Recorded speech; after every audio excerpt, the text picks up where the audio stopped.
and then everything went wrong. 8 retirement pitfalls to avoid so you won't have, and then everything went wrong. Check this out, man. Sequoias. Just unbelievable how amazing they are. Look at that. Humongous, humongous. So, number 1, you spend like you used to spend. What do I mean by that? That means when you are retired, you can't keep spending like you did when you're earning a paycheck, right? It's dangerous, dangerous. You need to look at those purchases that you're making. You need to think about them twice. Think about them 3 times. Think about these mosquitoes and bugs coming in my ear right now before you make those purchases. Got to really think about it, guys. You do not have money coming in that you're saving anymore. Okay? You really have to think about how you're spending. Don't spend how you used to when you were working. Number 2, failure to get more conservative in your investments as you age. You got to do that. You can't be doing 100% stocks when you're 65 years old, right? You shouldn't even be doing 80% stocks when you're 65 years old. I am risk averse. So if I'm 60-40, I'm good. More than that, yeah, I'm not good. Be careful. As you get older, adjust your stock and bond allocation.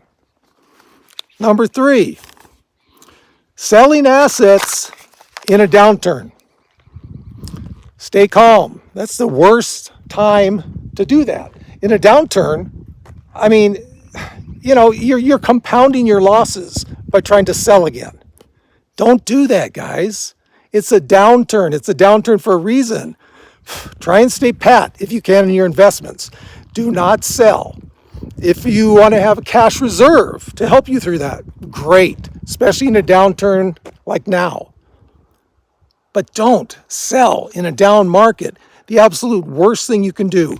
Now, if you have no alternative but doing that, okay, I guess. But, have a little cash buffer. Have maybe a year, maybe even 2 years. Past that, yeah, that's getting a little extreme. But you got to have some kind of cash buffer, especially in a bad economy and market like we're doing now. Number 4, not accurately calculating your expenses. Big one, big one. Now, when I went into retirement, I wasn't sure exactly what my expenses were going to be as I dropped my Diet Coke and it's about to spew all over the sequoias. I didn't know, So it took me a little while to finally, nail it down. Do that as soon as possible, before you retire if you can, Just do it as soon as possible. Because if you are struggling with your expenses, it's the worst place to be. You got to know where you stand.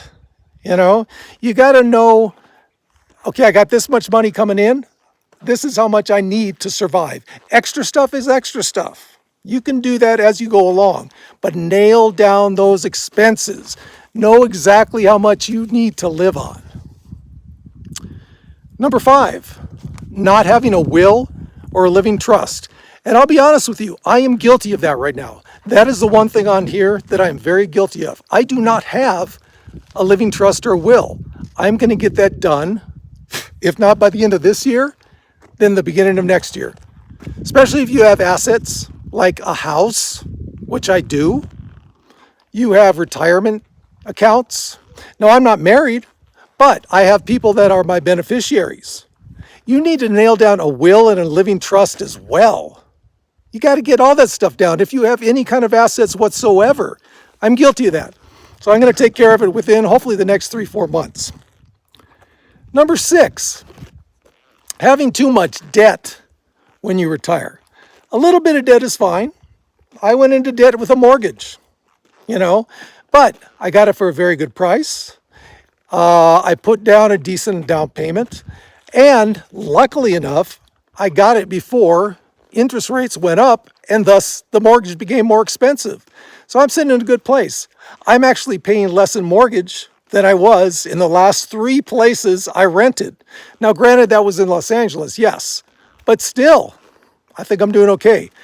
The main thing here you have to worry about is credit card debt. Do not get carried away with your credit cards. If at all possible, if not paying them down substantially, then pay them off. If you can't pay them off, pay them down. Okay? Before you get in retirement, you got to take care of all this stuff. So it's okay to retire with some debt, but don't get crazy with it. Number 7, ignoring the 50 plus age retirement catch-up. What do I mean by that? No, not ketchup and mustard. Catch-up. What that means is that when you're over 50, you can put an additional $1,000 of savings into your IRA once you're over 50, especially if you're behind in saving for retirement. Do it, guys. Do it. You can also put an additional $7,500 in your 401k if you're over 50 years and over. That is, dare I say, huge. Take full advantage of that. Whether you're going to retire at 52, 60, 65, especially if you're going to retire later, that can add up a whole bunch of bucks for you. Take advantage of that. Number 8, not accounting for healthcare costs. Now, you know, if your family are long livers, is that even a phrase? Long livers. It sounds kind of disgusting, like liver and onions. You probably know that you're going to be living for a while, right? But who knows? Anything can happen to any of us at any time as far as our health goes, right? You got to know your healthcare costs. First of all, know what you're going to be paying in insurance when you get in retirement, especially if you retire before Medicare age. Know what you're going to be paying. Okay, a good way to go for me for early retirement is Obamacare or ACA. If you can show low enough income, you can get some pretty good subsidies from them, pretty low healthcare costs. I was surprised how low you can get. On top of that, what about long-term care? You got to look out for that. I mean, because that's, even though, studies have shown that as retirees, I think I swallowed a gnat there. Can you see anything in my teeth? Studies have shown that as you get older, you spend less in retirement. But healthcare costs go up. So you've got to know what to expect from healthcare. You might need long-term care. Those of you that have purchased long-term care insurance, great. Good for you. That's a good way to go. Just know what you're, looking. Try and think about as much in the future as you can. Okay, I'm 60, I need this. 70, I need this. 80, I need this. If you can do that, guys, you're ahead of the game, and you're ahead of probably 90% of people who are going into retirement. Think ahead, have a plan, and if you do that, as always, we got this.